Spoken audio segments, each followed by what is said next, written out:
All right, shalom everybody, welcome on. Thankful and grateful for having you on with us. Have a little bit of issue with my stand here. Let's see if we can switch over. So, shalom everybody. May the words of my mouth and the meditation of my heart be acceptable in Yahweh's sight. He is our strength and our redeemer, and it's in his name, which is his authority, that we pray, praise, proclaim, project, and protect this message. Amen. Having issues with this stand. We're gonna get this. All right. So hopefully everybody's doing well. Hold on one second.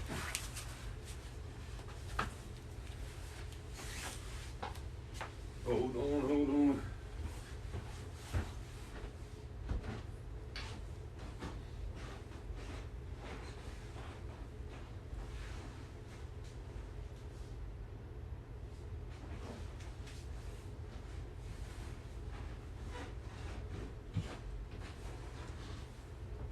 See if we can get this signal going a little bit. See if we can get this signal going just a little bit better. Ugh, man. Hold up. All right.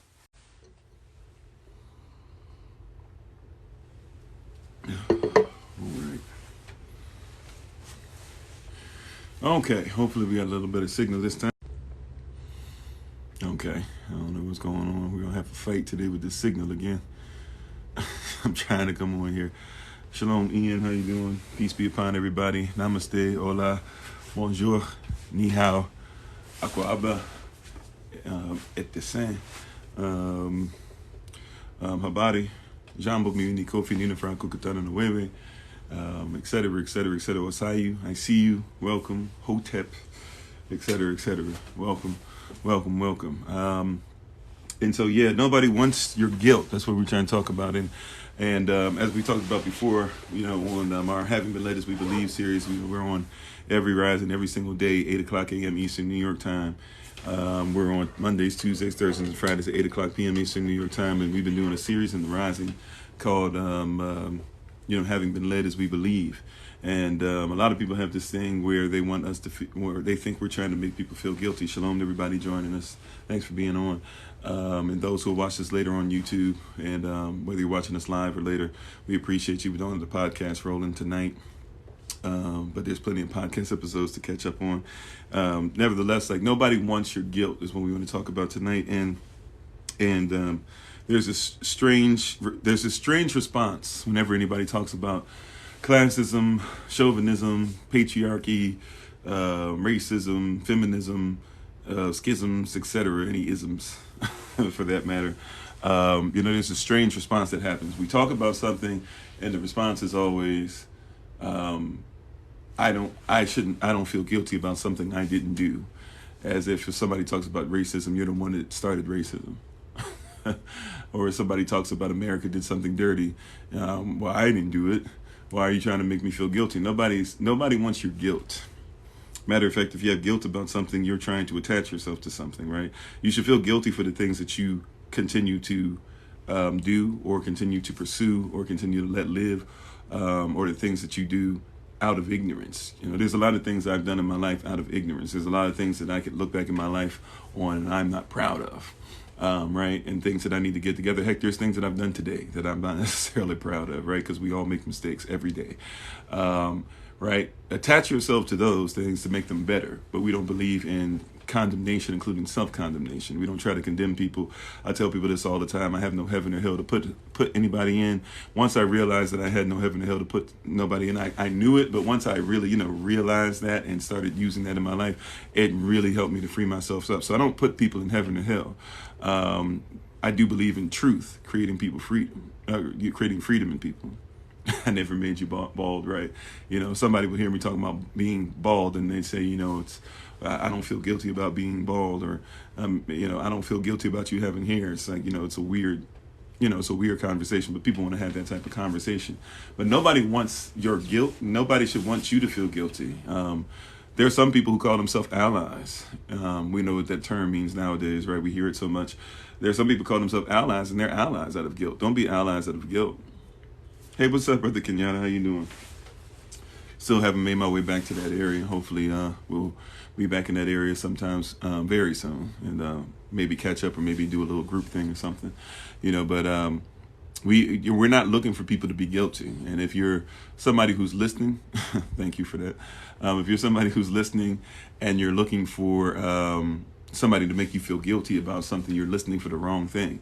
Nobody's speaking on these things to make you feel guilty. Now, there are some people who are trying to do that, and those, I would call that oppressive people. I would call it oppression. And since we don't want people to be oppressed and we try to cause freedom in people's lives, we're not trying to bring oppression. If we're speaking about a very real issue that goes on in our community, and one that's therefore affecting you, if you consider yourself to be somebody who is empathetic in any way, shape, or form, our goal is not to get you to feel guilty about a thing. And our goal is to show what things are and see what we can do. All right. Well, thank you very much, Ian. So our goal is to do, and a lot of people miss that, and a lot of people are messing up in that because they're talking about this guilt thing. If people could get past their guilt, see, the guilt is not on me. And that's one of the things that we have to make very clear. If I'm speaking on an issue and you feel guilty about it, you have to ask yourself why you feel guilty about it. If I mention the word white or black, and you automatically say, leave the past behind, why are you trying to do this? You're not going to make me feel guilty. You got to ask yourself, you got to pray about that within yourself. You got to meditate within yourself. You got to study yourself and figure out why is that your first response. Matter of fact, why is that your response at all? Right? Like in part of my family, we are Cherokee and we are, Native Africans brought over. There were Cherokees. If somebody mentions Cherokee slavery, it's something that I comprehend, right? Because the Cherokee part of me enslaved the African part of me, right? The Kemetic part of me, I have a lot in me, right? The Kemetic part of me enslaved the Yashreo part of me. There's a lot of that. There are people in my family that were raped, and therefore I have a European part in me, as well as a black part of me, so to speak, right? You got Cherokee. Okay, what's up? How you doing? So just because I speak on something doesn't mean I automatically take on the guilt of those people. Now, if I continue the generational curses that came out of that, then that's on me. I had to take accountability and responsibility for what I did. But to mention what somebody did before me is not to say that I am evil, right? Hopefully you can see the difference. There are some things, even if you don't want to call it generational curses, how about DNA memory, right, et cetera. Like, there's different terms. At the end of the day, there's things that get passed down generation to generation to generation. And so if I mention these things that get passed from generation to generation to generation, it is not me sitting here saying I blame myself for what happened generations ago. But I must also comprehend why I am in the situation that I'm in. Because whether I knew my great-great-granddaddy or not, my great-great-granddaddy has an influence on me. There are certain things that he did, that my grandfather did, that my father did, that I do. And when I find out some of these things, I need to depart from those things, especially if we would consider them to be wicked or not righteous. And righteousness literally meaning to be within right legal standing. If it's something that's going to tear my family apart, then I need to correct the behavior. And I need to be honest about what was passed down generationally. But people think that we're demanding guilt. You said guilt is a generational thing? Well, people who feel guilty about something, that can be passed down generation to generation, sure, in a way, right? But when we're talking about, hey, there's something bad going on in society today, and it's a result of things that people did a long time ago, right? It's not our goal to say, hey, feel guilty about it. Now, even when people hear stuff like they'll hear when people say, well, if you're somebody experiencing the benefit of something that your great-great-grandfather did generations ago, and you still experience the benefit from a system that is oppressive to others, do you think that you should do something about that system? People go to a place of saying, what, you want me to give all my money back, this or that or whatever? No, because your life has shown so far that you wouldn't do that anyways. But what I am saying is that, hey, maybe untrain yourself, be accountable to yourself. So rather than saying pull yourself up by your own bootstraps and using Martin Luther King Jr. To be able to say why we need to be more like him, understand Martin Luther King Jr. was shot, and he was shot partially, and then he wasn't even killed while he was shot. He was actually smothered in his hospital bed, but he was killed nevertheless. and they attempted to take his life many times, right? Simply because he was saying he thought that people should come together, and simply because he said things like, it's a cruel joke to tell a man to pull himself by his bootstraps when he has no boots, right? If you're carrying on that same mindset, you're guilty of that. But to speak on Martin Luther King Jr. and to say, hey, there's parallels, be careful, because you might end up being the same as the people that came before you generations ago, you should probably be aware of that. And the only way you can be guilty of something is if you keep holding on to that. Right? J.D. King says, should white people feel guilty for benefiting off a system they didn't help to create? Should they feel guilty? So even when the feeling of guilt, if I can, let's even get into terminology, because I'm really big on law and etymology, right? That's a great question. It's just something I don't know if we can break it down that simple as yes or no. Guilt is really not even a feeling. People say, I feel guilt, but you can't feel guilty. You're guilty or you're not. Now, you can feel like you deserve to be called guilty, but you're not really guilty. What they feel is condemnation. They feel condemned. Now, we're saying, should somebody condemn themselves for something they shouldn't do? No. Now, the question can be, in a sense, are you guilty of benefiting from a wicked system? The answer can be yes. Now, the question is, once you realize you're guilty of it, even if you want to say you're guilty of it, question, can you make sure that you are no longer guilty of it? Can you actually change things? Can you say that I will do things to make sure, forget changing the system. You can't change the system. The system is what it is. It's a monster, right? It's going to take extreme things to happen for the system to come down. And that's something that could take another 100, 200 years. I'm not concerned about trying to get my people out 200 years from now, right? But can you do some things like study and deny certain things from your culture, as far as you don't have to keep going, through them today, right? You don't have to, right? You don't have to do those things, right? You don't have to continue to you don't have to do things like, so watch this. Here's the thing I'll be careful of being guilty of. Somebody says, hey, why do you keep talking about your forefathers? Your forefathers were slave owners. First 4 out of 5 presidents, because you guys started George Washington. You don't like to start the presidents before.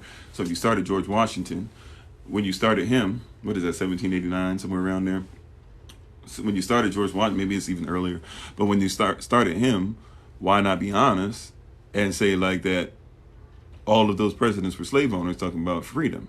And they were people saying, forget the past and forget what's going on with what black people are talking about right now. They were doing those things right then. And so that's who wrote the Constitution. So when you keep telling me the Constitution this, Constitution that, we should know constitutional law to protect ourselves. Also, at the same time, though, don't believe that the Constitution is all there is to it, because obviously the Constitution was not written for everybody. So like, and even if you look at the Constitution, times of the Constitution, who could vote? Like 6% of the population could vote, and not all 6% even voted, right? But only 6% could vote, and they were basically the elite white men. White women couldn't vote either, right? They weren't allowed to vote.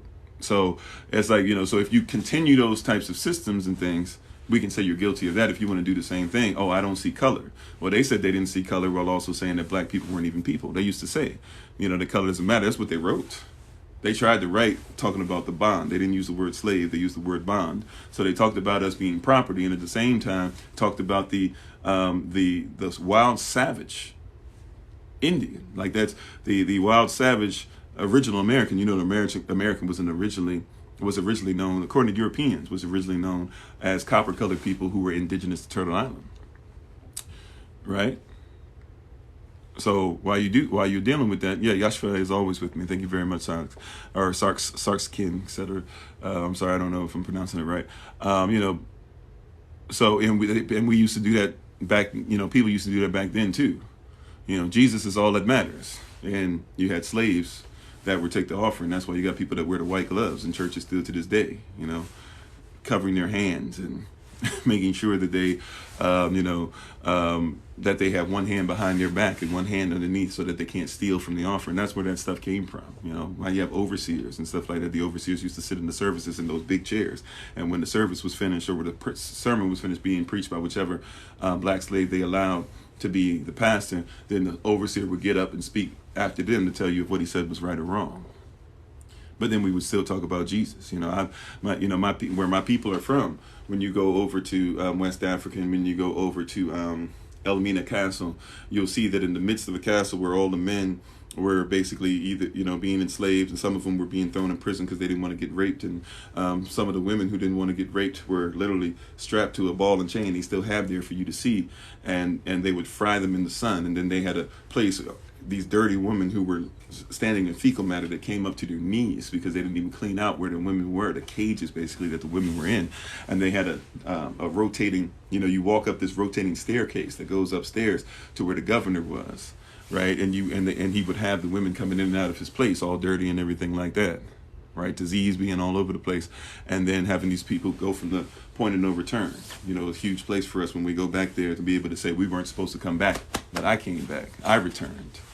Right? I'm standing here. People bringing wreaths and all types of stuff as if it's a funeral, because these people died. A lot of them died on the way over, or died slaves and never got to experience their humanity anymore. But in the top of all that, there was a church, and they would have said the same thing. Jesus is here. Now, while I believe in Yahshua and I believe in the Torah and the Word, that's not what he stood for.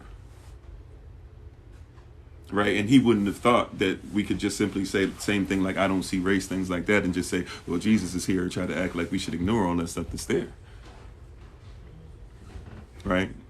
But it comes from a place of guilt. People feel as if they are guilty, or people feel like talking about something causes them to have to be guilty of it. And so that's our first response, is to do anything we can to do anything we can to keep ourselves from being, what we're supposed to be, or even discuss it. So of course we can't have discussions about this stuff, because people are quicker to say Jesus is here than to deal with the fact that there's generations of people, white and black, by the way, because you had to lie to white people and get white people to believe they were white, some term that didn't even exist, right? And then tell them that white was better than black, even though the people who owned everything didn't like white people either, so to speak. These new people they described as white. Right? You don't have to feel that way at all. That's not what we're trying to get. We're trying to get you to see that something happened, that there's a PTSD, that there's PTSS, right? Read the book by Dr. Joy DeGruy on PTSS, post-traumatic slave syndrome. There's a reason why people are still going through things, and we won't have conversation. We won't start off with basic conversation. Heck, the black community has not even had conversation about why we do things. Why do you whip your children? Right? Like that's a mindset that somebody carry. Why do we all have war stories and we laugh about oppressive behavior that our parents picked up from their parents, who picked it up from their parents, who picked it up from their masters? Right? Like, why is it that when black people come together, one of the things they would do is be like, shoot, I remember I said that, and my mom hauled back and slapped me across the mouth. Somebody said, well, I'll do you. My daddy, he used to take the extension cord and roll it up. Well, somebody said, well, my dad, he used to take the belt and he used to wrap it around his hand, and he'd give me that inch whooping. Oh, you thought that was bad, man. You don't know nothing about that. In the South, we used to go down to get them switches. Well, you don't know about them switches, because we used to take switches and we'd braid them up. It's a contest to see who got whipped better. Right? Like, we're not talking about any of that. People think I'm trying to get you to feel guilty. I'm trying to get you to comprehend that we still have huge psychological issues that now manifest in the physiological. Right? And we don't want to discuss it. And we try to erase it, or just say, I don't see color. Seeing color has nothing to do with the fact that somebody is getting whipped with an extension cord because their great-great-great-great-grandmother used to think that if they whipped you instead of the overseer, that they were whipping you because they love you. That's why you still tell your children to this day, I whip you because I love you. In a sense, but I don't need to whip you. I can spank you, I can discipline you, I can take something away. I don't always have to whip you, but why do you go to whipping first? Because it's something you carry. It's a generational curse. It's DNA memory. It's a terrible DNA memory, but DNA memory nevertheless.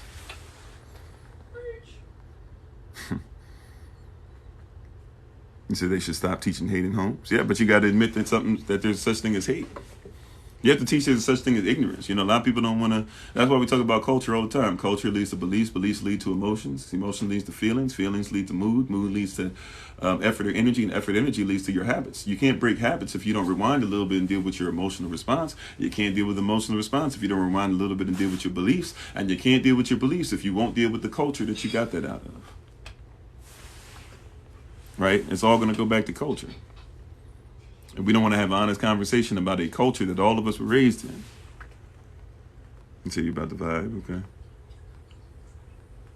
You know, nobody's trying to make anybody feel guilty. It's always weird when I get that response or some response similar to it. That's why people say, man, leave the past behind. Why would you leave? You don't leave the past behind. If you leave the past behind, then stop speaking. The only reason you speak the way you speak is because you were taught it. You know, you don't really believe in leaving the past behind. You believe in leaving behind things that you don't want to acknowledge and don't want to work through. That's why a lot of people don't like to go through therapy or have any kind of life coaching when you really need some life coaching, but you don't want to have it because to have it, you have to first admit that something's wrong. And then secondly, you got to be willing to go through some things that hurt. And so rather than dealing with things that are hurt, we don't want to talk about it. Right, yeah, women didn't get the right to vote till later on, yeah. So, you know, but in all that, you got to comprehend. You said we let other people's negative energy rule us, yeah, including negative energy that we carry on from somebody else's culture. I promise you that if there wasn't colonization, you wouldn't have been whipping your children. You might have spanked them, but not whipped them, and not thought it was all right. You know, think about even like in the black community when something happens to children, whether in our own families, like whether it's somebody bullying somebody, molestation, things like that happen all the time. And you'll hear people say stuff like, what happens in this house stays in this house. No, that came from somebody else, where somebody else could do whatever they wanted to you. And, you know, you couldn't do anything about it. If master did something or whatever, hey, what happens in this house stays in this house. Don't get in trouble. Don't talk about the truth. Don't do this. Don't do that. Don't make master upset. Same thing that happens now. Somebody gets shot. You know, that's why people get upset. Why are you talking about it? What happened with that police officer and that black man over there? That stays over there. Why are you bringing it up? Why are you trying to say that something's wrong with the system? Nothing's wrong with the system that does that to people.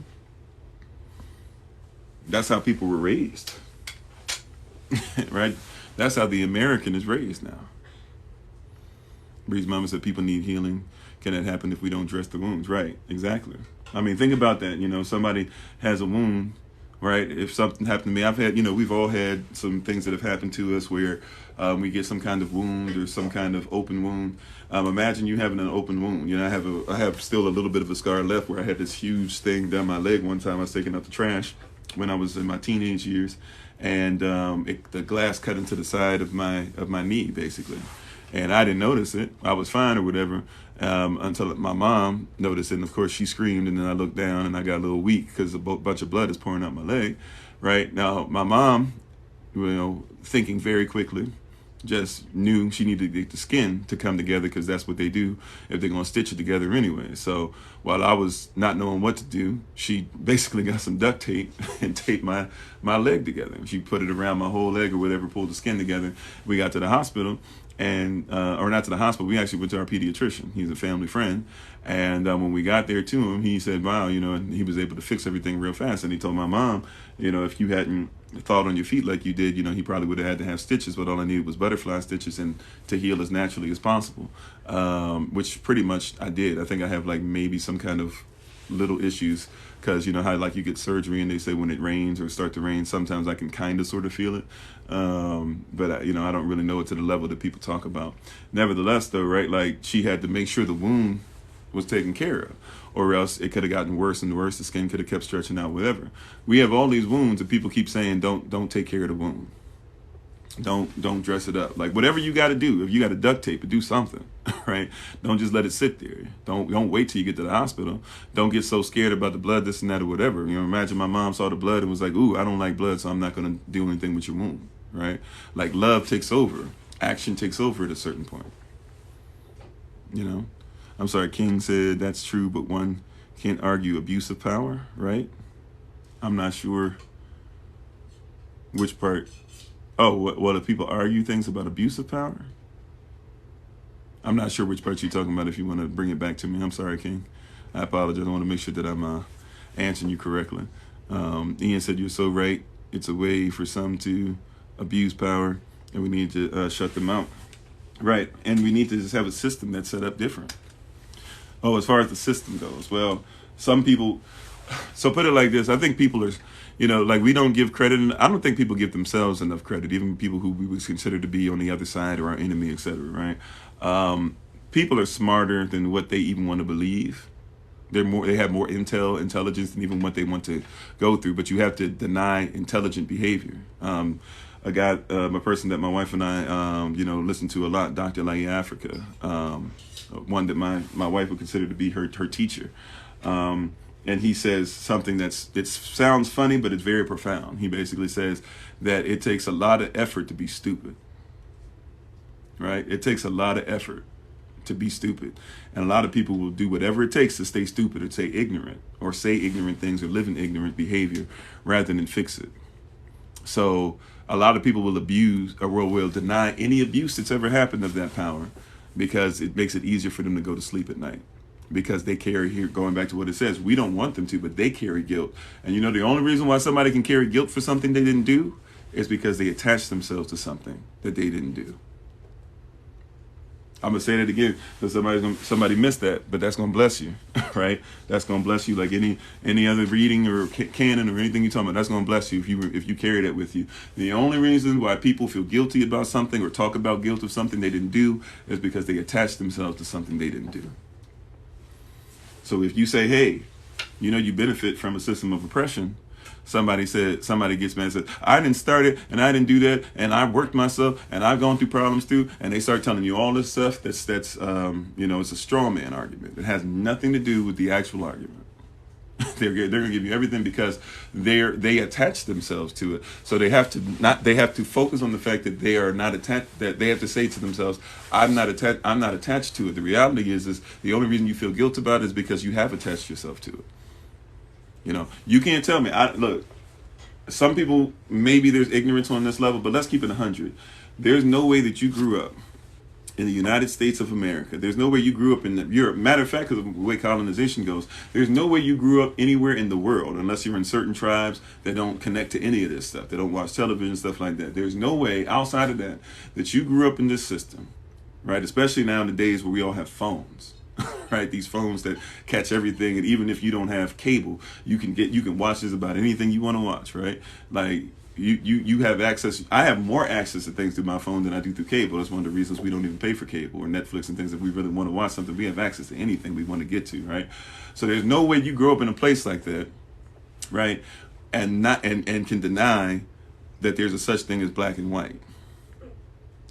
Right? You can say, oh, it's a social construct. Okay, it's a social construct. It's a reality that people live through because it's a prism people live through, right? So there's no way that you haven't grown up seeing the difference between what's considered to be white and what's considered to be black, which means there's no way that you haven't heard of seen some things that show you that racism and classism and intersectionality and all these different things are real. There's no way that you haven't seen that there's people that there's a white Jesus and a black Jesus, right? You can't escape that stuff at all. You can't escape that anymore. After all, you have to, on purpose. Once again, it takes hard work. You have to work hard to keep your head buried in the sand. An ostrich doesn't just slowly put its, for those of you, it's the myth, but like just stick its head in the sand and that's it, or whatever, in the dirt. It takes effort to put your head in the dirt, right? It takes effort to block off everything and act like you can't see anything. It takes effort to look at somebody, right? While you stop at red lights and while you go at green lights and while you slow down at yellow lights, it takes a lot of effort to say that you do all that. But then when you look at a human being, you say that I don't see any color. Like, it takes effort. It takes a lot of effort to stay ignorant or to stay in ignorance or to live in and that's what we call cognitive dissonance. A lot of people love to live in cognitive dissonance. Two conflicting belief systems, and you got to figure out now how you can keep on going and how to not be ashamed of living in two different things that fight against each other. You got people are fighting against two conflicting beliefs in their own head, right? In their own head. Now, when I say you got to do all that to not see color. You know what somebody goes behind and says? That's not what we're saying when we say say we don't see color. What are you saying? Well, we're saying color doesn't matter. Well, why are you saying color doesn't matter? The color of a rose matters, right? If somebody's sitting there and all of a sudden their face turns green, that would matter. If their face turns blue, that means something else, right? Like, color matters. It speaks to you. It tells you what's going on. You say you're very light blue, right? But you get what I'm saying? Like, it takes a certain it takes a mentality to say, I'm going to stay in an ignorant statement such as I can't see color, right? Because you're trying to say that really, in essence, I don't want somebody that doesn't see color, even if you're talking about, it more in like a state of parables or whatever. I don't want somebody to tell me that they can't see color, because what you're saying too is that you choose to not see. Exactly, and that's why it goes back to culture. They know it's wrong, but it's culturally acceptable. Like, do we not understand? Like, even think about certain things. Like, when you talk about a tragedy is just connected to a drama. We think that tragedy is like this. A Greek tragedy is talking about a type of drama. Drama just means acting. We think we're like, oh, we don't want all the drama, but you watch movies all the time. Movies are about what? Suspension of disbelief. They have studied you enough. That's why they give you all those commercials before the movie starts. And sometimes they'll even give you, if you watch a Pixar film for children, they'll give the children the like 3-4 minute movie, and then they'll give you the other movie, because they know that after about 33 seconds, they've studied you. After 33 seconds, when you sit down and the movie starts, they already know that you have suspended your disbelief. That's part of the culture. So a lot of people walk around with suspension of disbelief. The same thing you do in a movie theater is the same thing a lot of people do in real life. You've been taught that when you, like, for example, when you go to school, you are taught that whatever the teacher's going to tell you after what do you do first before you even go to your classes when you get to high school? They do it in elementary school in different ways, but when you went to high school, and when you, I don't know about college. I didn't do college on a campus, so I don't really know how that life works. But hotel, let me get myself together. When you're in high school, right, and you're looking at what's going on in high school, they put you in homeroom, right? Before school started, they had to get you to suspend your disbelief. They had to get you out of, all right, there's a real world out there. I got this to do. I got that to do. Okay, like, I can be around somewhere with my friends. All right, I'll kind of get to a place where I kind of start getting quiet. You're probably, if you're like some of us, maybe you didn't do all your homework the day before, so you got 15 minutes or so to try and get your homework done, right? You got all this stuff. You suspend disbelief. And so basically when them bells start ringing for the rest of the day, you have suspended disbelief as far as anything, right? So stuff that you wouldn't even do outside school, you do inside school. Like, for example, stuff that you do outside school, your parents, even if they went to church, whatever, right? They taught you not to lie, right? Did they teach you not to lie? Okay. So let's say in your belief, in your culture, you don't believe in evolution, you believe in creation. But when you went to school, you were supposed to make sure that you believed that everything about evolution was true, enough to make sure that you could pass the test, right? And if you didn't understand and you came home and you were like, man, mom, dad, I don't really want to do this stuff on evolution. They teaching us this. I don't even believe in evolution. They say, no, you got to do that paper. Well, why do I need to do something to learn about something that's not true? You got to learn about it because when you go to school, you got to suspend that disbelief. Now, they never told it to you like that, but that's what happened. That's the culture, right? And you've been taught to suspend your disbelief enough to not question things enough. But what happens? You get to be of a certain age, and you start getting upset because all these things that they told you to believe in, all you had to do was just go to school, get that degree, get whatever college debt was going to come, but everything was going to work itself out because you were going to become a millionaire and you were going to get that house with a white picket fence and 2.5 children, as if half a child is something you want, right? But and 2.5 children and all that stuff, right? But you were taught to be about all that and grind and do all that and work so hard and make sure that you had more degrees than the thermometer and everything was going to work itself out. And you got to a place and you realized all that stuff you believed in, was not real. Like, you got to a place where people said, now you need to have your own business. Well, why didn't you teach me business in school? People are talking about you need to have multiple streams of income. I don't even know what multiple streams of income is. I don't even know what investing is. I don't even know that there's a difference between the income I make and there's passive income, and that passive income can't even be taxed. I didn't even know that I could have a bill of exchange and that I don't even have to worry about paying taxes if I'm a citizen or non-citizen national, or if I at least just make sure that I don't get benefits from the state. I didn't know this stuff. I didn't know that I could authenticate my birth certificate. None of that taught in school. Right? Wow, and times they could have taught you that stuff in school. They said, "Oh, we're going to make sure you guys have free time. We're going to make sure you can watch, The Little Mermaid. We're going to make sure that we let you watch Beauty and the Beast. We're going to make sure that you can watch Lord of the Flies, stuff that you don't even need. We're going to make sure, hey, we can take time out today. You can watch The Matrix. You know what? When you're in 11th and 12th grade, we'll let you watch a rated R movie because we're cool. But you never taught me how to start a business. You never taught me that the people that you tell me to be like and go get jobs so I can be like them, they never had jobs. How many jobs has Bill Gates ever had? How many jobs does Steve Jobs have? Right? How many jobs has Donald Trump had? You see what I'm saying? There's a difference even between a job and a work. Matter of fact, if you want to see what a job is scary. Look up Black's Law Dictionary definition of a job sometimes. There's a homework assignment for you. It's wild. I did a video talking about look up what they say that human being is. According to Black's Law Dictionary, which means according to your law, that there's no such thing as a human. They say, matter of fact, now somebody hit me to this today looking in the comment section. I never knew this, but in the newest editions, they've taken out human altogether. It's not even in there. There's no human in the dictionary. But if you look at older versions of Black's Law Dictionary, you'll see that it says, when you look for human, it says sea monster.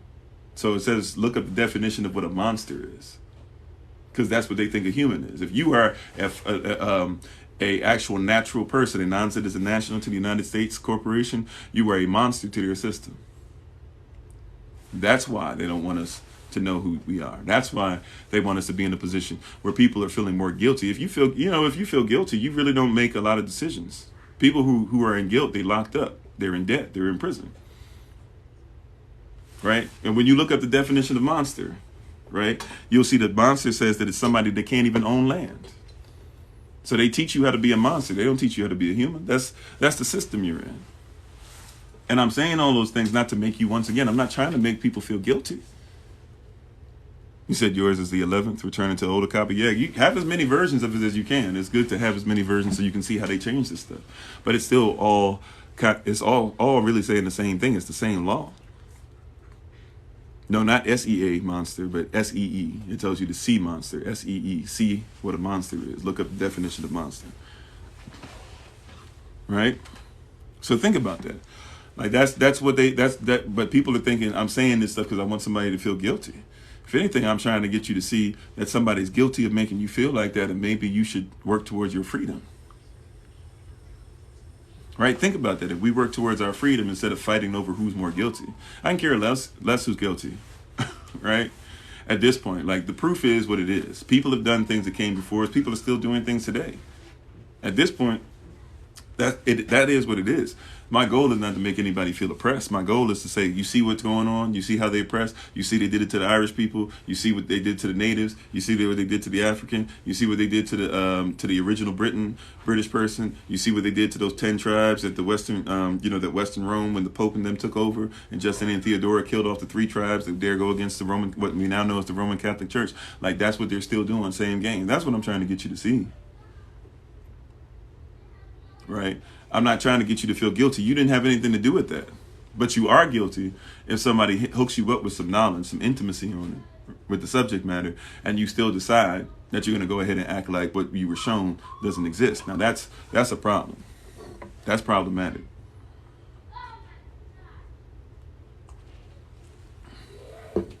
Thank you, Ian. Right, now that's problematic. It becomes problematic when somebody's showing you the way out, and you're deciding that you want to stay committed to something and be in Stockholm syndrome. That's the problem, right? If you do that, you're guilty of that. If you can save your children, but you're not going to do what it takes to save your children, that's blood guilt. You're guilty of that because that's your babies. That's your responsibility. You're not going to teach them or put them in an environment where they're free.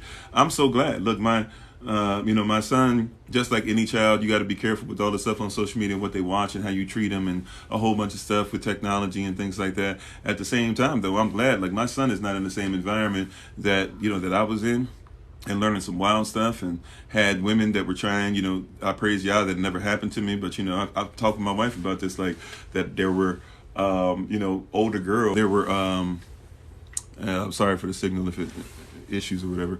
But there were older girls that I didn't even know that were trying to do stuff to us as young boys, right? Just because we were in school and didn't know any better. And praise Yah, there were some guys. I mean, unfortunately, they bullied the girl, but nevertheless, I've come to find out they were bullying the girl because the girl was trying to mess with little boys. She was in high school trying to mess with, I think I might have been in first grade. My son's not going to have to worry about somebody telling him, when he can learn about sex ed nowadays in first, second grade. Somebody telling him that he's not a boy, and telling him that what his parents is, if his parents teach him that he's a boy, that he can be taken away from him. They do that in school now. They bully parents into saying that we're going to tell your child that they're what we say. You're not supposed to raise your child and tell them what sexuality is. We teach them that. I'm not here once again to make somebody feel guilty about that. If that's what you do, that's what you do. You do that though, but I should have the right to train my child in the way that he should go. And by the way my tribe does things, right? The way my people do things. People say to us, "How dare you talk about somebody else's belief?" Okay, well, how dare you tell me I can't have mine? If I'm not telling you that you're evil and you're going to hell because of yours, then how come you get to tell me that I am, on my way to something less than hell or whatever because I express mine? As long as we respect each other, it should be fine, right? It should be okay for my wife and I to treat each other the way that we treat each other. It should be okay for me to respect my wife and love my wife and protect my wife. You said they might try to shut us down. We live in an area they try to shut us down. That's why this Kofi_43 and all the other platforms, but we're still here. They can't. They can try, and at this point, that's why we're building up the other stuff more than we ever had before. To make sure that when they do, and we're thankful to that. The podcast is something that's up and going now more than it ever has been before because they tried to shut it down. My wife said today's culture of political correctness bullies people. Yeah, and even what is politically correct, it was only politically correct is based off of what people's stuff is. Yeah, you said bullies them into submission. Yeah, I see. And that's definitely true, right? So, but once again, getting back to what I've kind of gotten off track. Thank you, Holy Spirit, for bringing me back. The goal is we want people to know who they are and not feel guilt. When you know who you are, you can't feel guilt anyways, right? One of the reasons why you feel guilt, people say I should do more for my community, I should do more for my family, I should do more for myself, I should study more. When you learn who you are, you study, you have a insatiable appetite, right? To ensure that you are able to declare who you were always supposed to be in the first place, right? As we've been talking about over and over and over again now for it feels like some weeks, probably only about a week though, but there's self-control. You need to know yourself in order to have self-control. If I take away self, the only thing left is control.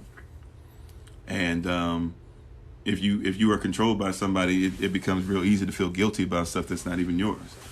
Think about Malcolm X. Remember Malcolm X taught that about the house Negro and the field Negro. Of course, they used to call something different, but the house Negro and the field Negro. And, the house Negro, he stayed up in the house with Massa, up in the attic, right? Or in the basement, possibly. And he had a different thought process. He was still a slave, but he had a different thought process. And so if the master said, we got a good house here, he said, yeah, boss, we got a good house here. And if the master said, if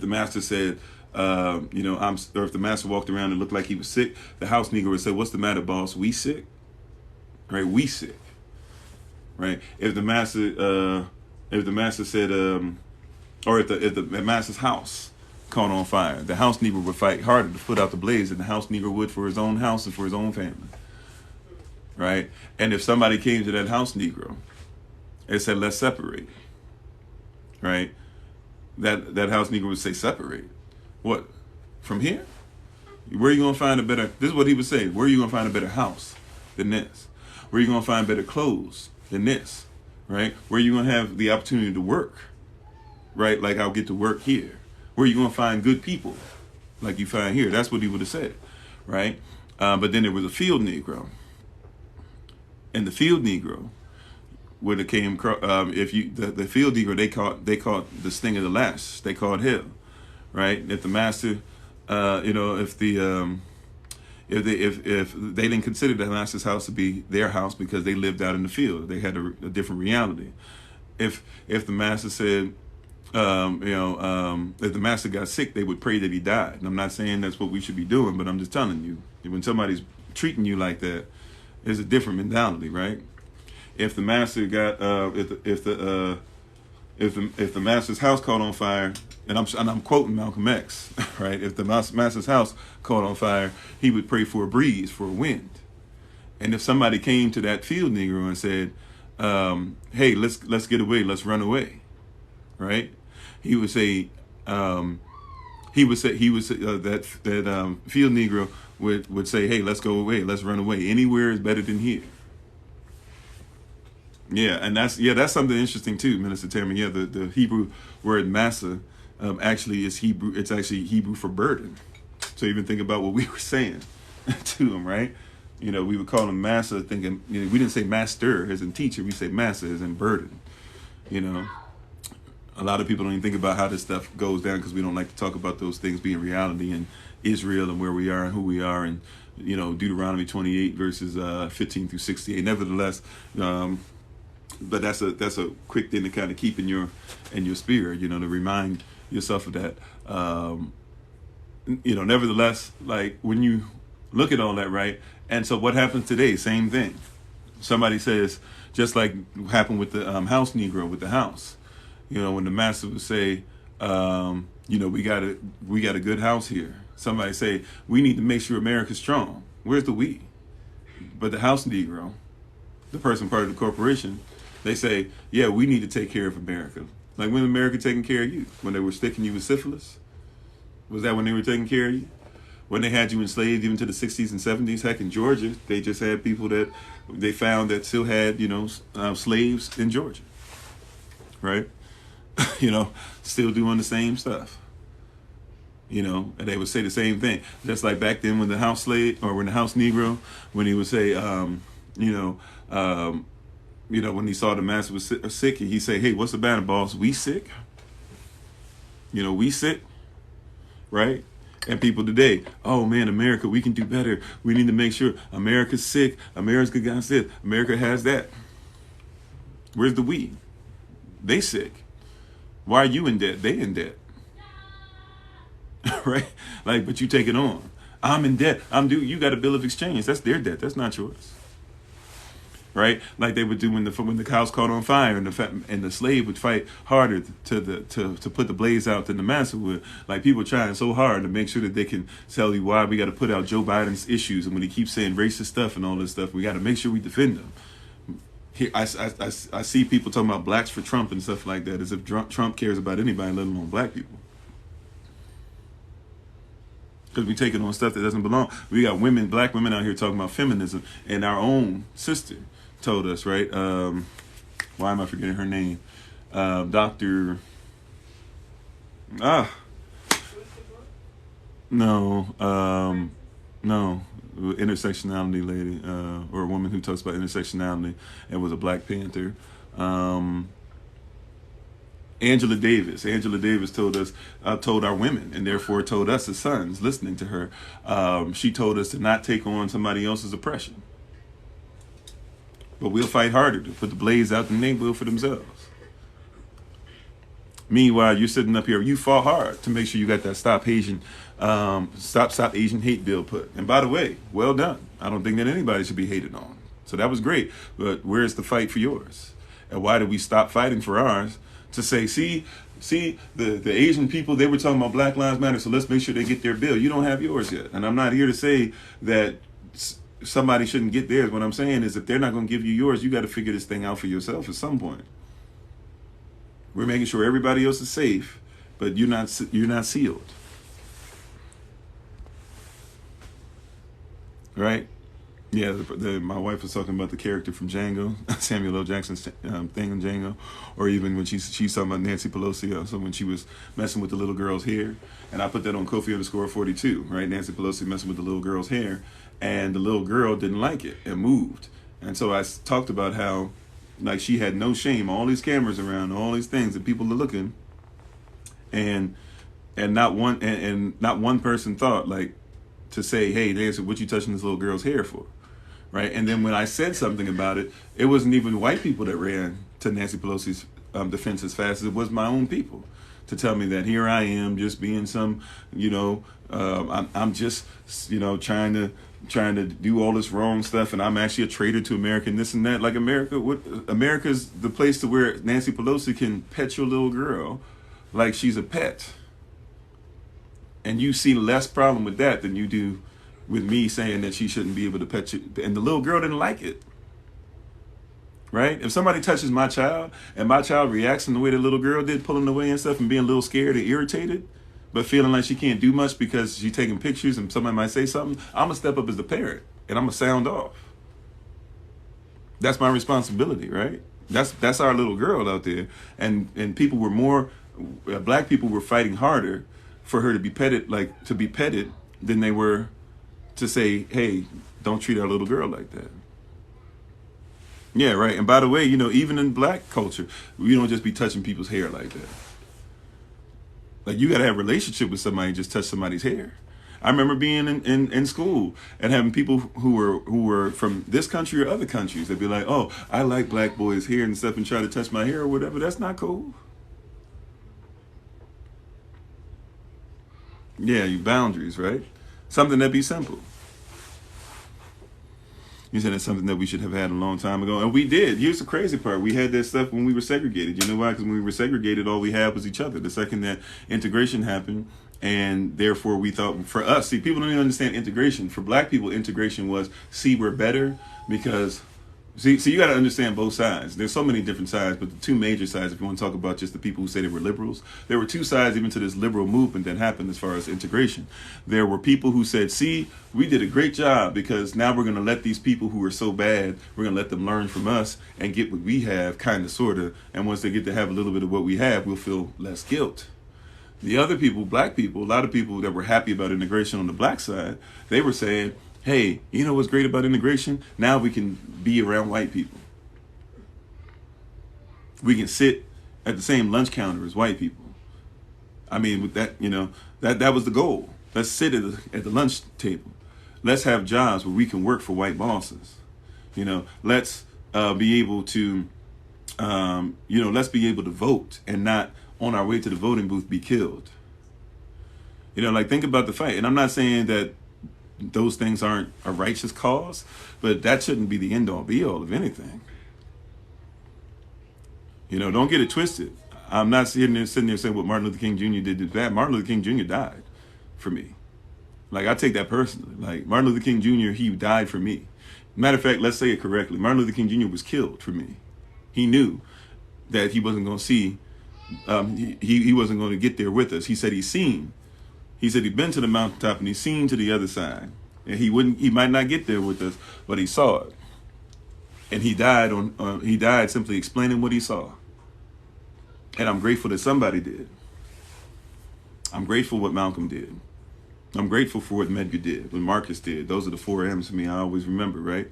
Even if you want to talk about people like the Noble Drew Ali, and even in his own way, Elijah Muhammad and other people, Louis Farrakhan, Dr. Francis Cress Welsons of the world and others, Dr. Joy DeGroys and others, Dr. Carter G. Woodsons, Dr. Nellie Fuller Jr.'s, Dr. Amos Wilsons, right? And so on and so forth. Frederick Douglass's, all these people, I'm glad that they did what they did. But the goal isn't just to make sure that we have a desegregated lunch counter. That's the issue, is that people don't understand integrate. Like, even think about the integration of sports. You had Major League Baseball, you had the Negro Leagues. Major League Baseball is a league where black people can't play. Black people in Negro Leagues, they're making more money than Major League Baseball. They're beating Major League Baseball when they go head to head every time. And basically, Major League Baseball needs to be able to pick up the slack and needs to be able to make money. And some teams want to win. And so all of a sudden they find somebody who they know will be complacent enough in Jackie Robinson, who's strong enough to be complacent while representing the people, and hopefully, represent his people in a white enough way that white people will say, okay, we'll let other people play for us. Right? That's why I didn't have Josh Gibson. Josh Gibson, he had a problem with alcohol. He died because he was drinking too much. So they couldn't have a drunk out there, who was doing stuff because, and I get why, but Jackie Robinson was not the best baseball player in Negro Leagues. He was the one that could conform the best. He was somebody been in the military. Satchel Paige was far greater than Jackie Robinson and a few others. Jackie Robinson was barely making the All-Star team for the Negro Leagues. But they got him because they knew that he even with him barely making it, he was better. He came into the Major League Baseball and was better, Rookie of the Year and all that. Was a better player than all these other players. Right from the jump, right from the beginning. While having to have people cussing him out, while having white baseball players try to stab him with their cleats and stuff as he was sliding into the bases. While having the people who were supposed to be cheering him because he won them championships, booing him and cussing him out, calling him all types of N-words and stuff. Right? And that's not said, once again, to make anybody feel guilty. It's there to show you that there's more to it. You said because if the shoe was on the other foot, yeah. Willie Lynch taught us our bodies belong to them. Yeah, he said you keep the body and you take the mind. One ordinary girl says that happened to you, and the clear lady was offended that I looked at her and said stop. The clear lady, that's funny. You said you would have done the same thing if it was you. Thank you, Sister Therese, for the agreement. Thanks for the agreement you got. Every martyr died for us. Yeah. You said I think they thought that by integrating they thought their minds would change. Possibility in that. But they haven't. Well, see, even with people, like when we talk about having our own in our own land and stuff, I think people even mistake that. I don't think that we should be in a position where we never talk to a white person again. Oh, thank you, H2. I appreciate that. I don't think that we should ever get to a place where we never talk to white people, period. But I think that there's a great, especially in people needing to be like-minded, I think there's a greatness and being able to walk outside and you see yourself, and yourself is not to be condemned. I think that's a powerful place to live in. That's a powerful place to live inside of. When you can walk outside and see people that look like you and don't judge you for being you. Now, we got to deal with some of that because a lot of black people judge each other too. But that's part of, once again, we haven't had the chance to deal with our PTSD. We haven't had a chance to talk things out. We haven't had a chance to say, you know what, where did we get that from? Is that from us or is that from somebody else? And you got to present yourself. You have to be able to look somebody eye to eye. And a lot of us have a problem looking, somebody else eye to eye, or try to look eye to eye for people in the wrong situations. Like, I'm just going to keep it 100 with you, whether you're black, white, whatever. If you're somebody that doesn't respect my people or respect my family or whatever, I'm not quick to be like, I need to make sure that I'm making you feel comfortable. And that's just real talk. We're taught, make sure everybody feels comfortable, make sure that they don't think that you're a threat, make sure I'm a threat because I'm 6'5.5" and I'm black and I wear my hair like this. Like, I'm automatically a threat. I was a threat when I was wearing 3-piece suits. I was a threat when I was living a lifestyle that caused me to travel the world. I was a threat when I was homeless on the street and couldn't afford anything. I was a threat when I was myself. I'm a threat still when I'm myself. I'm a threat when I was less of myself. I was a threat when I was a token. I was a threat when I hung out with the black crowd. I was a threat when I hung out with the band crowd, right? I was a threat when I was a nerd. I was a threat when I was considered to be cool. Like, I was a threat. You said that environment can be created better on the land, yeah. And yeah, I'm tall and black. I mean, real talk. Like, that's really all it takes.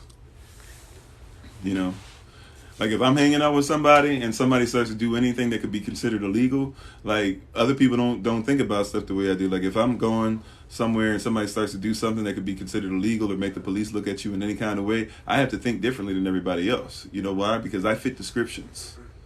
Like, when people say there's not such thing as privilege, understand, if I'm out with somebody who consider themselves to be a white friend and I'm out with that person, if we were sent somewhere and I didn't do anything, if the police show up just because of the way I look, I fit a description. Even if the description, and you know what description usually is code for, no matter what the description says. If they even put this stuff over, like, I've heard this stuff on radio, police radios. I've done police work before. You'll hear people put out stuff and it'll be like, hey, we're looking for a black male in between 5'8" and 6'6". Like, Who's not gonna fit that description in the hood? You know what I'm saying? Like, it's over. Like, everybody's ducking and dodging, right? Somebody says that when I say that I'm trying to make you feel guilty, I'm trying to tell you it's a different reality. All right, I'm trying to tell you that my reality, that the reason why I knew something was up when they said something about Trayvon before it became a big deal and talking point. When the thing happened with Trayvon, I knew something was up. You know why? Because before I heard anybody talking about it, I looked at the picture. I saw he had a hoodie on. I said in their eyes he's guilty of whatever he did. And sure enough, what did they start talking about? He had a hoodie on. He had Skittles in his pocket, so he reached for the Skittles. I mean, he was in a gated neighborhood with a hoodie on, reaching in his pocket. Who knows what he would have done, right? But whatever the dude's name is, I try to forget his name. I don't really care about his name. Was it George something, whatever? But the guy who shoots him and stuff got in a fight with him, and the guy and Trayvon basically whooped his behind. See, Trayvon was untrained. Had I trained Trayvon on how to do some of that hand to hand and everything, I would have said, Trayvon, you need to look for a weapon and make sure that you take it away. That was Trayvon's mistake. That was his only mistake that night. Was that he didn't make sure that he had a weapon on him. And the mistake that we have as a people is we don't think about protecting ourselves. So somebody should have been able to say, hey, you coming through here in the middle of the night, either I'm going to watch out for you or you need to be able to call me. You need to have something special, some kind of text. And when I get this text, like, you need to be able to tell me a location in the neighborhood you're in, and I'm going to drive over there. I'm going to make sure that you get home safe. You don't need to deal with George, whatever his face is, whatever his name is. You don't need to deal with him because I got him. I got something for him if it comes to that. Right? But if you say something like that, people get on this whole thing of thinking you're trying to make them feel guilty. You didn't shoot Trayvon. What you're guilty of, though, is saying that, hey, he's a black guy with a hoodie on, so he deserved to be followed. And you're saying he deserved to be followed by some dude who was so crazy and out there and wild in his head, they wouldn't even let him join the force. You see what I'm saying? Like, you don't even think about things like escalation of force. See, I'm trained in that. So I comprehend if Trayvon didn't do anything that deserves escalation of force, he shouldn't have been followed. But this dude that never was able to do what I did for a living. See, I did police work, military police work and civilian police work, or at least I dabbled in civilian police work, right? But I know what it is to deal with domestic situations. I've been trained for that. And when I go into that domestic situation, I've also been trained out of my situation as far as the community I come from, to where somebody's wearing a hoodie, that doesn't automatically make them a threat. Matter of fact, if I see them in the hoodie, I might ask them where they got it from. I might say, I want one. Right? And even if I think that he's bad, I might still say the same thing as far as talking to him, just to see what he's doing and how he's dealing with his humanity. And I'll let his body language tell me more of a story as well. If he's reaching for something, how is he reaching for it as well? And I'll ask him to stop and have a conversation and see what he does. And if he runs, I'm not going to shoot him in the back. I can follow him to wherever he goes. And once he gets to his house, I can talk to his parents. Like, there's certain things that we can do because we comprehend a culture, but other people who don't comprehend a culture, they'll go off on it, and then they'll say we're trying to make them feel guilty. If you feel guilty, once again, if you feel guilty about something you didn't do, it's because you're attaching yourself to something that you didn't do. If you feel guilty about something you didn't start, it's because you attach yourself to something you didn't start. So if I talk about racism and your first thing is to defend your position by saying there's no such thing as racism, you're telling me that basically you attach yourself to whatever I'm calling racist, and therefore in order for what I'm saying to not be true, the only answer you have is that it doesn't exist. Therefore, what I'm talking about doesn't exist. Therefore, I'm somebody who has some type of schizophrenia and just simply is making up things because I see things that don't exist.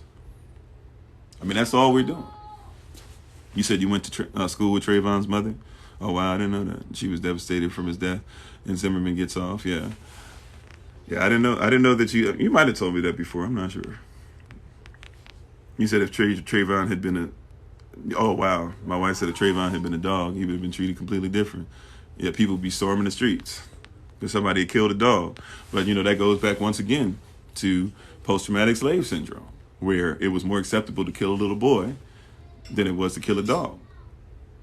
Like, we're doing this, we're repeating the same thing. And I'm not trying to get people to feel guilty about it. I'm trying to get people to see.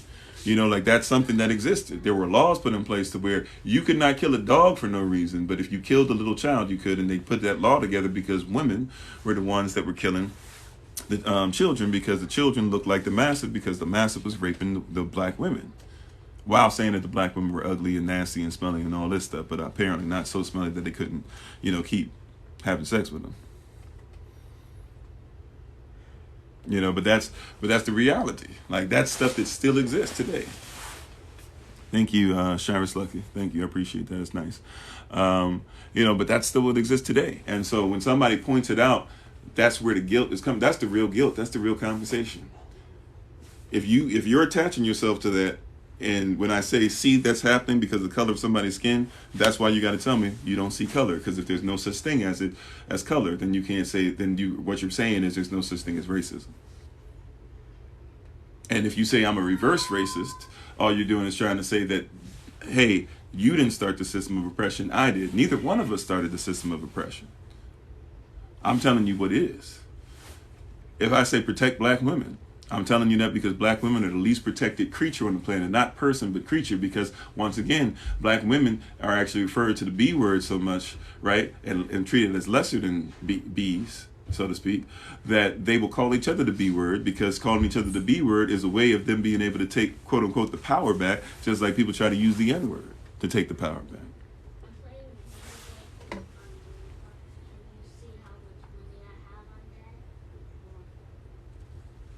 Right? Like these. Oh wow, thank you. Hey, Shu, I've never seen that one before. That's interesting. It's like an owl Pokemon or something. That's kind of yeah.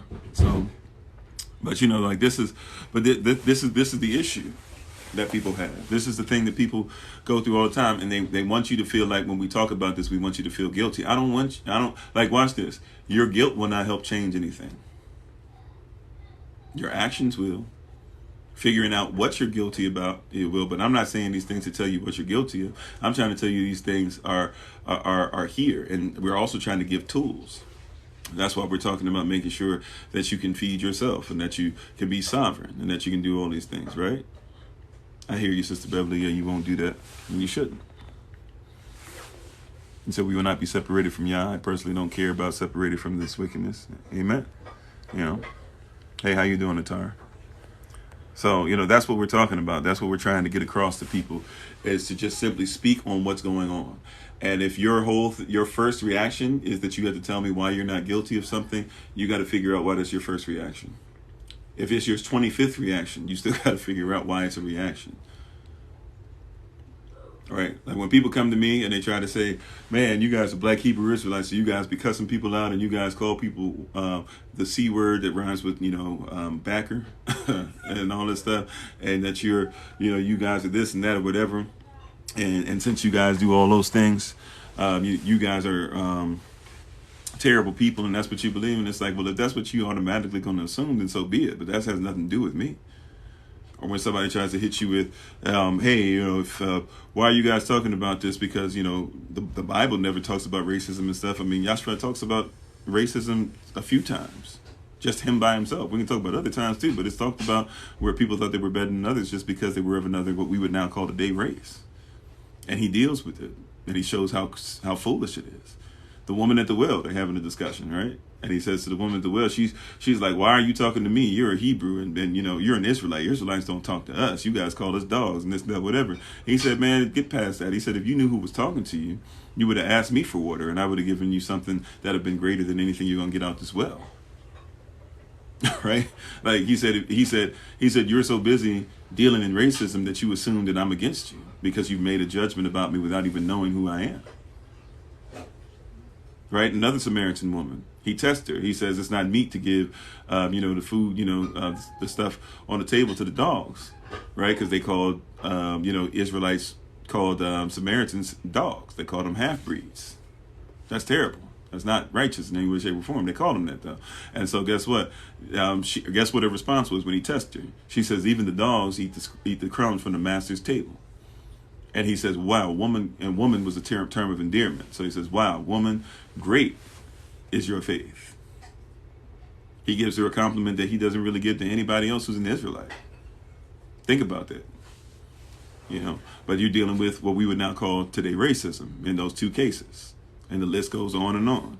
Peter's eating at a table, and he's eating with people that aren't of Israel. Then all of a sudden Israelites show up, and he gets up and he goes and sits with the Israelites. You know, like people used to do in school when you were at the lunch table, and you would be with the unpopular children. All of a sudden the popular children come in, and you see the person who fits in with the popular people get up and leave the unpopular crowd and go sit with the other people. You know, and he had to deal with that. He had to deal with Peter in that. Tell him that that's not cool. Paul called Peter out on that. Told him that's not cool. While Paul would also tell you, hey, I'm a Benjamite. I'm a Hebrew of the Hebrews.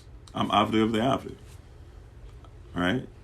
He had no problem telling you who he was, but he said, hey, you can't be on this thing to where you judging people, or you're afraid to deal with people as they are. Right?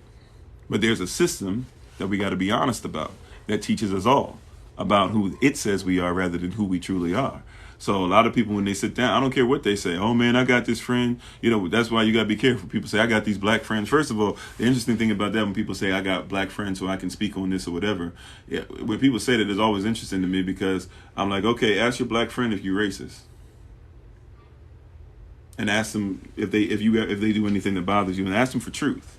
Because sometimes your black friend might try to be nice to you. But you know, there's a lot of things that white people do, especially in workplaces and stuff. People think that we're friendly, and black people be talking about you when they get with other black people. And they be like, yo, did you hear what so-and-so said?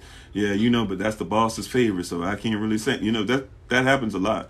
That happens in the military. You'll hear people say all this stuff. I was in the military. You'll hear people say, in the military, we didn't see color. We just all were green or something like that. And it's like, you know how many times black people used to get together? Like when I first came, I came in young. I came in military 17. You know how many times I used to come in and I tried to like be everybody's friend, and I couldn't. And then realized that the only people that accepted me were people that looked like me, and they would talk. I would just sit and listen. I was young. I didn't know how to talk on the level that they did. So I would just listen to their experiences. And I'm telling you, people from age 50 something all the way down to my age 17, would sit there, and you would hear people talk about how they felt like they were they felt like they didn't get the same opportunities, felt like they were teaching the people that were getting ranked, but they had to stay the same rank at the same time. But then somebody will tell you that racism doesn't exist because they don't want to see it. They don't even want to listen to your experience, your very experience, your very existence, because your experience is part of your existence. That's, that's a bar right there, right? But like, you know, your experience is part of your existence. Like, so your experience is your existence. And a lot of people will deny your very existence if necessary to make sure that they don't see what they don't want to see. So when they're denying your experience, all they're telling you is that your existence doesn't matter. When I don't see color, I'm saying your experience doesn't matter. When I say your experience doesn't matter, I'm saying you don't exist, or only what I want to see of you exist. You know, I'm very proud to be who I am. I'm very proud, you know, and I don't even know if I'm going in order of all this, but I'm proud of my relationship with the Most High. I'm proud of being married to my wife. I'm proud of learning who I am. I'm proud of being a father to my children. I'm proud of being a pastor. I'm proud of being a speaker. I'm proud of being a motivational speaker. I'm proud of being somebody who's a activist. I'm proud of making sure that people get clothes and food and all this stuff I've been a part of. I'm proud of being in a position to where, my wife, business is flourishing and being able to help her, no pun intended. Oh, thank you for that. Appreciate that, Shirens. I'm proud of all those different things, right? And at the end of the day, being proud of all those things, one of the things that I'm proud of too is the fact that I'm black. Is a part of who I am. I'm proud of my hair, because it's a part of who I am. I'm proud of the clothes I wear. It tells the story of who I am. Right? It shows you everything I do is part of a statement, even a political statement, if you will, but basically a statement of who I am. And so everything, I don't do one thing randomly. Everything I do, it tells a story. If I wear precious stone, I'm doing it on purpose. I'm wearing it for a specific reason, right? If I'm wearing my aunt one day, I'm doing it for a specific and strategic reason. If I decide to walk down this street right, I'm doing it for a strategic reason. Everything I do has a purpose. Right? Everything that I do has a purpose behind it. Everything that I has a purpose because I have a vision that I've been given that's strong, right? And that I love and that I participate in, right? That we talked about this rising, that it's sacred. And so I will do whatever it takes to get to that vision, right? So I'm on track for that. I'm not on track to do that to make anybody feel guilty. It's because of who I am. And for anybody to tell me that any part of who I am and who I've been working my whole life to develop. Understand, like people say, how do you speak on this, or how do you do that, or where'd you get this idea? Like, I've been in training my whole life. My mama was teaching me how to make sure that I walked. Do you understand what I'm saying? Like, she was putting me in suits, 4 years old, having me walk with grown men from door to door, and was telling me that you need to keep your shoulders back. You need to look somebody in the face. You need to make sure that you have hand movements and stuff. Started having me speak in front of people at 6 years old. Not even kingdom stuff yet, but nevertheless, she still had me on track, getting me to the place where I would study, my study habits and things. She was showing me, this is how you present yourself. Get yourself around other young men. When your father's not working the 2.5 jobs he's working, make sure that you travel with him or do this. Watch the football game with him. I want you to see the mannerisms of a man. I want you to do this and do that. I've been training my whole life. My whole life has gotten me to this place. And when somebody tells me, I don't care about this part of who you are, you're somebody who has no empathy and and lacks humanity. My whole life has governed me for this moment, right? I study all day, even when I'm watching stuff that you would think has nothing to do with what I'm watching. Like, if I watch a Family Guy episode, I'm sitting there studying the Family Guy episode in ways other people aren't studying it. I'm not looking to just laugh. I'm trying to figure out, oh man, that little pun that they did or whatever, who is that? You know, when they say Benjamin Disraeli, let me make sure that I'm up on all the stuff on him. I kind of know him, but let me see what they're talking about. Because you don't really understand the joke if you don't get it. Are they speaking a spell? Are they speaking a curse? Are they actually trying to educate you? Like, what's going on here? Right? When they hit you with can you feel a brand new day because the police officers aren't there anymore and you see people zipping off skins or whatever? What are they really trying to say? You know, where The Simpsons shows you an episode of Donald Trump coming up an escalator and you see it, the same exact thing happen a little while later. What are they trying to tell me? You know what I'm saying? Everything. Like, my whole life is geared towards this. You know, my wife is in this with me. You know, my son, when we go somewhere, he's there with us. Like, this is not a game. And for somebody to tell me that I don't care about your experience is somebody to say that I don't care about who you are. You said, do I think that we're all gods? Well, we worship Elohim. God is a Germanic deity. But when you say God, I get what you mean.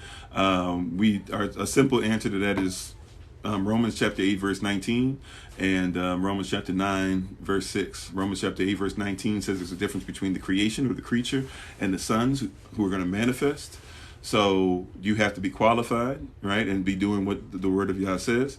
And then Romans chapter 9, verse 6 even says that not all Israel is Israel. So if you're talking about our belief system and structure as far as Elohim, who is our deity, and we believe to be the only deity, right? If that's who you're talking about within our system, then yeah, we believe that anybody who qualifies for that, but you have to be qualified. You know, in our system, you got to be qualified before you get married. That's why you find a wife. You don't find a girlfriend and then hope somewhere down the road it works out. He who finds a wife, she's already qualified, which means you yourself as a husband should already be pre-qualified. Same way you get qualified before you start getting licensed to do certain things, you know, but we get marriage licenses just because. You know, even though you could do your own marriage contract, but that's another whole thing. You know, but nevertheless, like, so it's different culturally. So yeah, you know, we believe in what the word says as far as what our canon says, what we say is the word, what our doctrine is, and we hold true to that. But it's a different conversation because a lot of people are not following what we're following, even if they say that they are. To look through the eyes of Paleo-Hebrew part of culture, and to look at it through a lot of the stuff that exists now, it's two different ways of looking at stuff. You can read the same scripture and get two completely different things out of it, or more so. That's why you got all these versions floating around, right? So,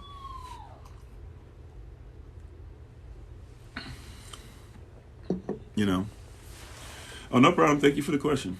So, and once again, the goal is not to make anybody feel guilty. The goal is just simply to give you contextual facts. Remember, we're always about context and facts. A lot of people give context by itself.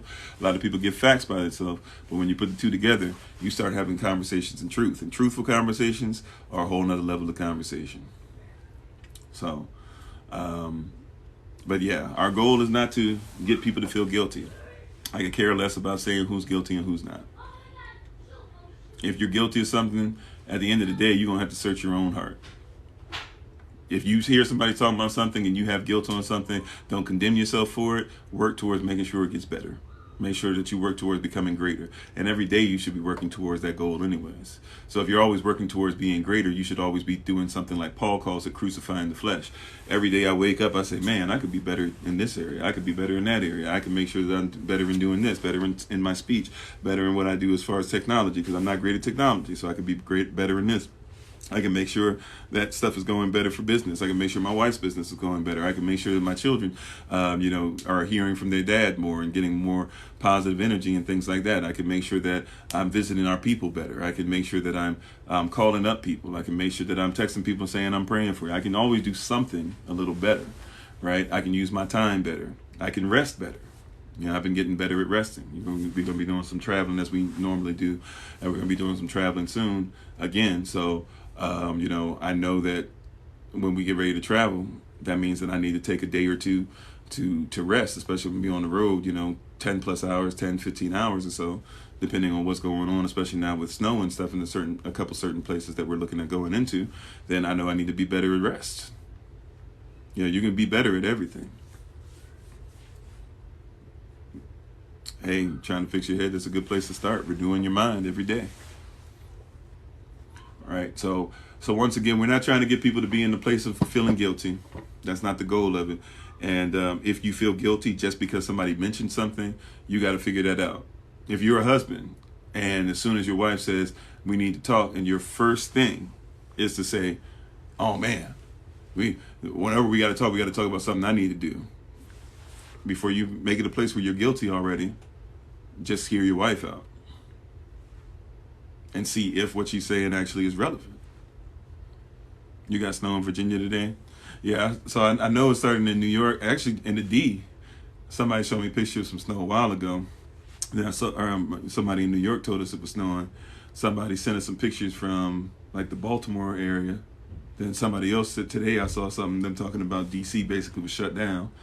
So that doesn't surprise me. I guess the VA, I don't know if you're in the DMV area, VA, or in like the southern part, Virginia Beach area, close to the Tennessee area. I don't know, but it definitely would make sense. You said you're sad. Well, I'm sorry that you're sad. Prayerfully you will. Sorry, when I say prayerfully, I try to say a quick prayer while I'm thinking. But prayerfully, you will figure out what's making you sad. Prayerfully, you're able to get out some type of sun. That helps. And maybe lift your hands in the air for about 2 minutes a day, even without being able to get maybe some coaching and things like that you might need. Something that simple could make all the difference. Prayerfully, you're eating well. Maybe look at getting some more selenium in your diet during the day. Serotonin rather in your diet during the day, and some melatonin in your diet when you go to sleep. Or you're in the Richmond area, okay.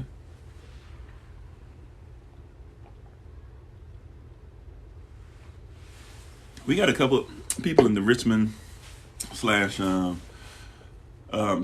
area. We might want to try and see if we can kind of all sit together and meet and chill out and talk one day. As we're going like up 95 and stuff, I know that means we got to go up in the area 64 or whatever. I used to live in Norfolk. I used to be stationed at Naval Station Norfolk. So it's been years since I was stationed there. We went there last year, and I spoke, and my wife actually sold some of her product too, but I spoke at this thing for Juneteenth last year. Or was that this year? That might have been this year. I think that was this year we went up there. But yeah. Yeah, that arm movement works. Telling you, go like this, victory pose. Stay in that for 2 minutes. Force yourself to be in that for 2 minutes. You can see a smile came across my face already. But be in that for 2 minutes. I don't care what your situation is, especially getting some sunlight, and then take your shoes off and put your feet in the grass at the same time. Oh, you're gonna feel so much better. It was last year. Okay, it was last year. My wife said. Oh, last year because it's 2022. That's funny. Anyway, time flies. But thank you all for being on. It's time for me to take my leave, and I need to plug my phone in. In all honesty, I probably got like 5% left. So before we don't have the opportunity for me to upload this on YouTube at a later date, let me go ahead and end this correctly. We appreciate you all. Don't forget classes coming up January 31st. Hebrew characters, basic Hebrew, sovereignty 1, sovereignty 2, natural medicine 2, basic French, and cryptocurrency. That'll be what's coming up for this semester. Those will be on Zoom only. Those of you who want to continue to be with us like you did on this Rise, and we've been doing it for a while, early Rise of Bible study on Mondays at 6:45 a.m. Eastern. We try to do something special from 6:30 to 6:45, and then we start at 6:45. We go from 6:45 to 7:45. Thank you, H2O. H2O always got the creative ones coming up on here. You know, I know others do them too, but I appreciate that. You give me some stuff on a regular basis I'm not used to seeing on here. It's cool. But we thank you all. We appreciate you. Have a great night. We'll be on again live as we are every Rising, 8 a.m. Eastern New York time. So if you'd like to join us, feel free to join us. We appreciate you. We thank you so much. May you have supreme dreams.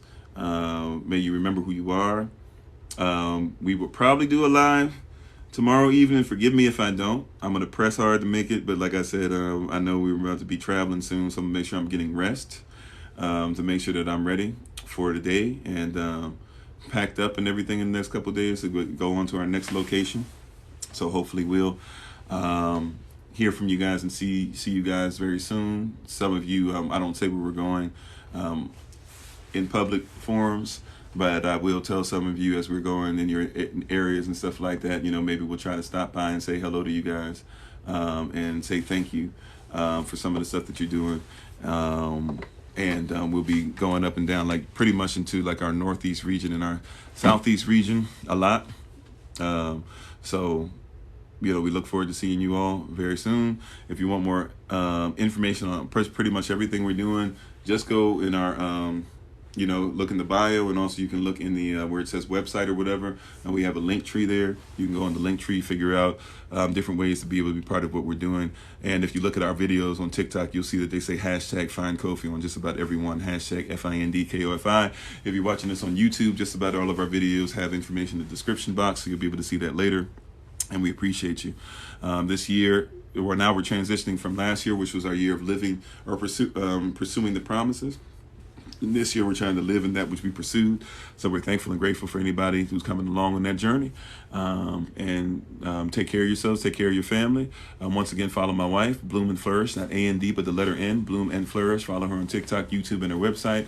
And beloved, take time out to make sure that our prayer is that you not only hear this word, but you study it, pray about it, meditate on it, so that you can do what it is that you've heard and apply it to your life. Thank you so much for being on. As always, it's been Pastor Kofi, aka I'm sorry, I'm trying to get out of the habit of saying that. It's been Pastor Kofi, pastor, servant of Christ.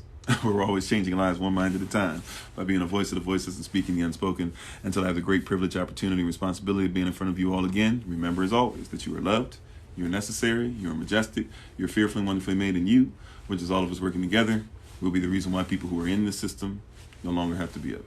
Shalom, family.